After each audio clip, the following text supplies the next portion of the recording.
সবাই কেমন আছেন? আশা করছি যে যেখান থেকে ভিডিওটি দেখছেন সবাই ভালো আছেন। আলহামদুলিল্লাহ আমিও ভালো আছি।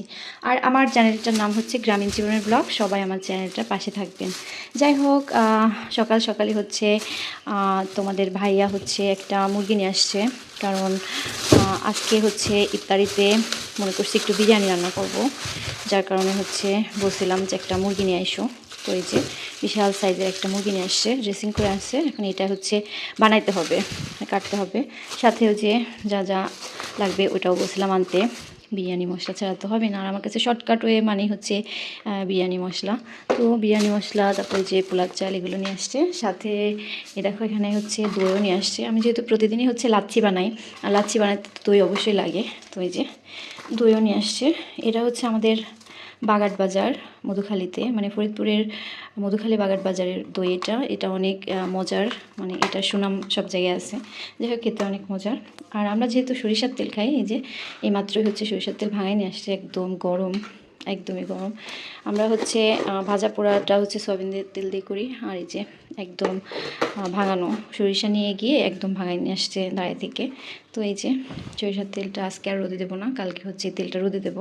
যাই হোক, চলো এখন তাহলে মুরগিটা বানাই নিয়ে তারপরে আবার একদম অনেক রোদ উঠছে, একদম চৈত্র মাসের মতো রোদ খাখা করতেছে সব জায়গায়।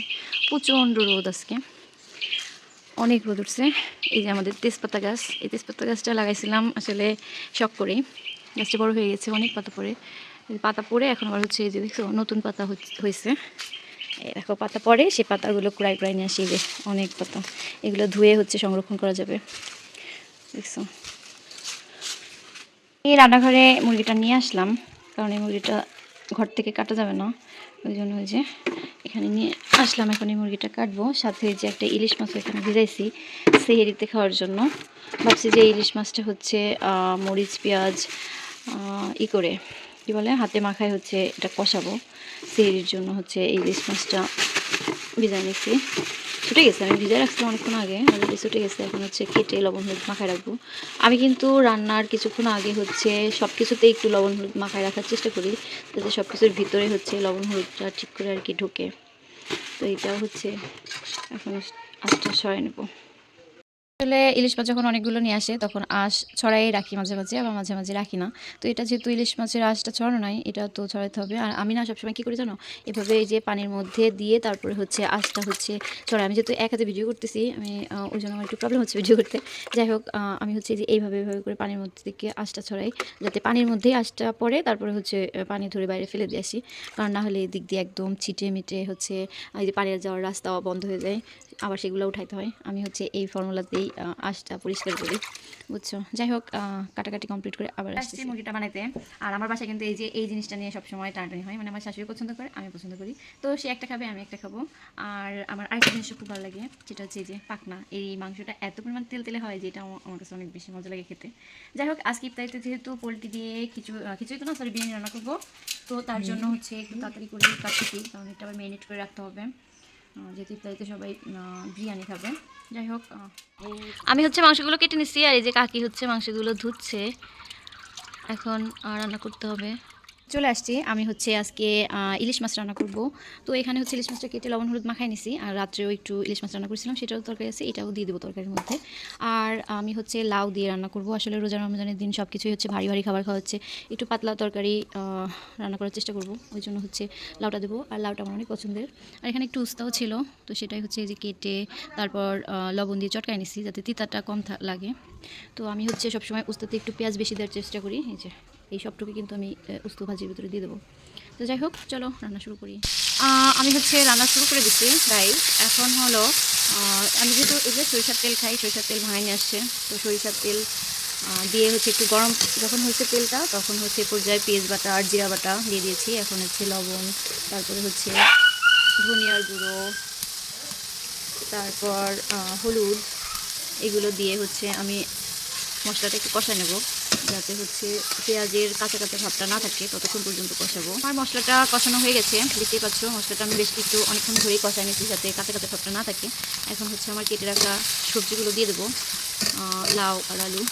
এটা কিন্তু পাতলা তরকারি, পেটের জন্য অনেক উপকারী একটা তরকারি। গরমের মধ্যেও এই তরকারিটা বেশ উপকারী। আমার কাছে লাউটা অনেক পছন্দ। তো আপনাদের কার কাছে লাউ পছন্দ অবশ্যই কমেন্টে জানাবেন। আর আমি যেহেতু মাটির চুলায় রান্না করতে আসছি, আমি একটু সময় নিয়ে রান্না করতে আসছি, কারণ মাটির চুলায় রান্না করতে একটু সময় লাগে আমার কাছে। আমি এখনও অত ভালো রাঁধুনি হয়ে উঠি নাই, মানে হ্যাঁ মাটির চুলায়। যাই হোক চেষ্টা করি। এখন এই পর্যায়ে হচ্ছে আমি ঢেকে দেবো, কারণ লাউ থেকে হচ্ছে পানি উঠবে, সেটা দিয়ে একটু কষানো হয়ে যাবে। তো আমি হচ্ছে পানি আর দিব না, এখন হচ্ছে ঢেকে দিলাম। আর এই যে আমার পাতা, গাছ থেকে প্রচুর পাতা পড়তেছে, এই পাতা দিয়ে আমি হচ্ছে মূলত রান্নাটা করবো। গাইজ আমি কিন্তু হচ্ছে মরিচ দিতে একদমই ভুলে গেছি। আমি যেহেতু কোনো শুকনো মরিচ অ্যাড করবো না, কাঁচা মরিচ দেবো। এই যে আমি এখন কাঁচা মরিচটা দিয়ে দিচ্ছি। এই মরিচে তেমন একটা ঝাল নাই, যার কারণে হচ্ছে একটু বেশি দিছি। যদিও আমরা অনেক বেশি ঝাল খাই না, তবে যার যেমন ঝাল খেতে ইচ্ছা করবে সে তেমনই তরকারিতে ঝাল দেবে আর কি। যাই হোক আমি হচ্ছে এখন ঢেকে দেবো। দেখতে পাচ্ছেন তরকারিতে কিন্তু পানি বের হওয়া শুরু হয়ে গেছে অলরেডি। এখন হচ্ছে একটু হাই হিটে হচ্ছে কী করবো, তরকারিটা কষাবো। তারপরে হচ্ছে সেই রান্না করতেছি। আর আমার ননদ এখানে বিরিয়ানি রান্না করতেছে। এই যে বিরিয়ানির মাংস, তারপরে হচ্ছে চালটা ধুয়ে এখানে রাখছে। এই যে এখানে ব্রেস্তা কমপ্লিট হয়ে গেছে, ব্রেস্তা ভাজি। তো এই যে আমরা হচ্ছে আজকে বিরিয়ানি দিয়ে ইফতারি করব। এখানে রান্নার আয়োজন চলছে আলহামদুলিল্লাহ। যাই হোক আমি আমার রান্নার কাজে যাই, এখানে আসলাম যেহেতু, তাই আবার একটু ভিডিও করে নিলাম। এখানে রান্নাবান্না চলতেছে, ব্রেস্তাটা অনেক সুন্দর হয়েছে। এখন হচ্ছে মাংসটা ভেজে নেবে, কারণ যেহেতু এটা পোলট্রি মুরগির মাংস, তাই মাংসটা একটু কড়া করে ভেজে তারপর হচ্ছে এখানে বিরিয়ানি রান্না করবে। গাইজ এ পর্যায়ে হচ্ছে আমার তরকারিটা সিদ্ধ করা হয়ে গেছে। এখন হচ্ছে আমি মাছটা দিয়ে দেবো। এই যে আমার তরকারি হচ্ছে সিদ্ধ করা হয়ে গেছে। এখন হচ্ছে আমি আমার এই যে মাছটা দিয়ে দেবো, সাথে হচ্ছে আমার রাতের যে কষানো মাছটা ছিল এটাও দিয়ে দেবো। আপনারা চাইলে এরকম অ্যাডও করতে পারেন, আবার নাও করতে পারেন। আমার যেহেতু তরকারিটা হচ্ছে কষানো হয়ে গেছিলো, তো আমি মাছটা দিয়ে দিছি। এখন হচ্ছে বাটিটা ধুয়ে, যেহেতু এখানে হচ্ছে আগের দিনের তরকারি ছিল সেটাও দিয়ে দিছি, তো বাটিটা ধুয়ে দিয়ে দিলাম, কারণ এখানে একটু মশলা ধরে ছিল। তো হচ্ছে গাইজ আমি পর্যায়ে হচ্ছে উস্ত ভাজবো, সেটা দিয়ে দিলাম। এখন হচ্ছে পেঁয়াজ দেবো, জালটা বেশি চলে গেছে আর কি। আমি এখন পেঁয়াজ দেবো। আমি হচ্ছে উস্তা ভাজতে দিচ্ছি, পেঁয়াজ দেবো তার ডাবল। আর এখানে যে কাঁচামরিচ দিয়ে দিচ্ছি স্বাদ মতো, ভাজিতে হচ্ছে একটু ঝাল বেশি দিচ্ছি। এখন হচ্ছে উস্তাটা দিয়ে দিয়েছি। এখন এই পর্যায়ে হচ্ছে আমি হলুদ আর লবণও দিয়ে দিলাম। আসলে যে কোনো ভাজি ভাজতে শুধু লবণ আর হলুদ আর তেল দিলেই আর কিছু লাগে না। এটাই এখন আমি কড়া করে দিচ্ছি। আর একদম ঘ্রাণে মাখা হয়ে গেছে। আমিও রান্না করে আসলাম রান্নাঘর থেকে। তো এখানে এসে দেখলাম যে হচ্ছে রাইস কুকারে মাংসটা হচ্ছে কষাতে দিতে, বিরিয়ানির মাংসটা হচ্ছে রাইস কুকারে কষানো হচ্ছে। তো এটা কষানোর পরে হচ্ছে রাইস কুকারেই মূলত রান্না করা হবে। আর এই যে বাচ্চারা ওখানে খেলাধুলা করতেছে। আমি হচ্ছে তরকারিটা ঘরে নিয়ে আসছি। তরকারিটা ঘরে নিয়ে এসেই হচ্ছে আমার তরকারিতে ফাইনাল লুক। এটা হচ্ছে সেরির জন্য, আর এখানে হচ্ছে গাইস বিরিয়ানি তো কমপ্লিট। এই যে বিরিয়ানির হচ্ছে ফাইনাল লুক, এটা হচ্ছে বিরিয়ানির ফাইনাল লুক। তো একটু পরে হচ্ছে প্লেটে সার্ভ করা হবে। তো আমি এখন হচ্ছে লাচ্ছি করবো। আমার জামাই আবার লাচ্ছি খুব পছন্দ করে, তো হচ্ছে ও বলে গেছে যাওয়ার আগে লাচ্ছি করতে। তো আমি আবার এখন একটু লাচ্ছি করবো। আমি হচ্ছে গুঁড়া দুধ, ট্যাঙ্ক, তারপর সব রকম ফল, আর যে গাছ থেকে হচ্ছে বেল পাইছে, দুটা বেল। তা বড়োটা এই যে এটা বড়ো, ওটা ছোটো। তো বড়োটা দেবো না, ছোটোটা হচ্ছে এখন আমি ভাঙবো। এখানে যে কিছু কলাও নিছি, আর ছেলের জন্য একটু দুধও বসাই দিছি, কারণ ও দুধ পছন্দ করে, তো ওর জন্য একটু দুধ বসাইছি। তো আমি এখন হচ্ছে লাচ্ছিটা করবো একে একে। তো বেলটা ফাটাই নিয়ে আসি।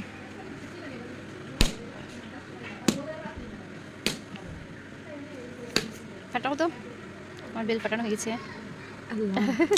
গাছ পাকা বেল, একদম গাছ পাকা বেল, কোনো ঘরে রেখে পাকানো হয় নাই। আসলে গ্রামে থাকার মজাই হচ্ছে এটা, যে সব রকমের ফল গাছ থাকে, ইচ্ছা হলেই সব রকম ফল খাওয়া যায়, সিজনাল ফলের স্বাদ পাওয়া যায়। এই যে একদম হচ্ছে গাছ পাকা। তো এটাই হচ্ছে এখন জুস করবো। হচ্ছে কেউ কলা খায় না, কেউ বেল খায় না, তো তাদের জন্য আলাদা আলাদা করে উঠাই। এখন হচ্ছে সবার জন্য করতেছি, সব রকম ফল, জুস, দই সব কিছু দিয়ে হচ্ছে এখন লাচ্ছি বানাচ্ছি। ইফতারি করার পরে পুরো টেবিলের অবস্থা কি, এখন হচ্ছে এগুলো ক্লিন করবো। যদিও এখান থেকে আরও কিছু নিয়ে গেছি ওই রান্নাঘরে, দেখছো এখানে যে সব কিছু ক্লিন করতে হবে নামাজ পড়ে এসে।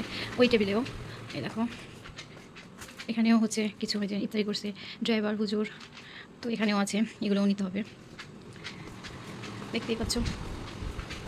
আসলে ইফতারি করার পরে আর কিছু করতে ইচ্ছা করে না। এখানে যে আমার ছেলে আয়াত পাখির জন্য একটু লাচ্ছি রেখেছি, এটা একটু পরে খাবো।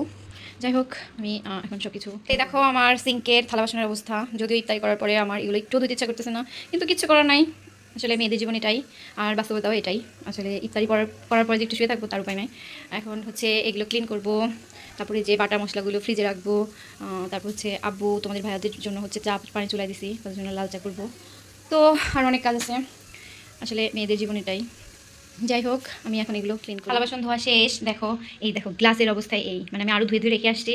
আর যেহেতু এখানে জায়গা হচ্ছিল না, দেখো এই যে যেহেতু রোজার দিন সবার এক্সট্রা করে গ্লাস লাগে, সর্বদাই গ্লাস এটা ওটার জন্য লাগে। এই যে তো আমি এখন আমার রান্নাঘরটাও ফুল ক্লিন করে ফেলেছি, দেখতেই পাচ্ছ। এখন হচ্ছে আজান দেবে, আজান দেওয়ার পর হচ্ছে নামাজ পড়বো, যেহেতু এখনও আজান দেয় নাই।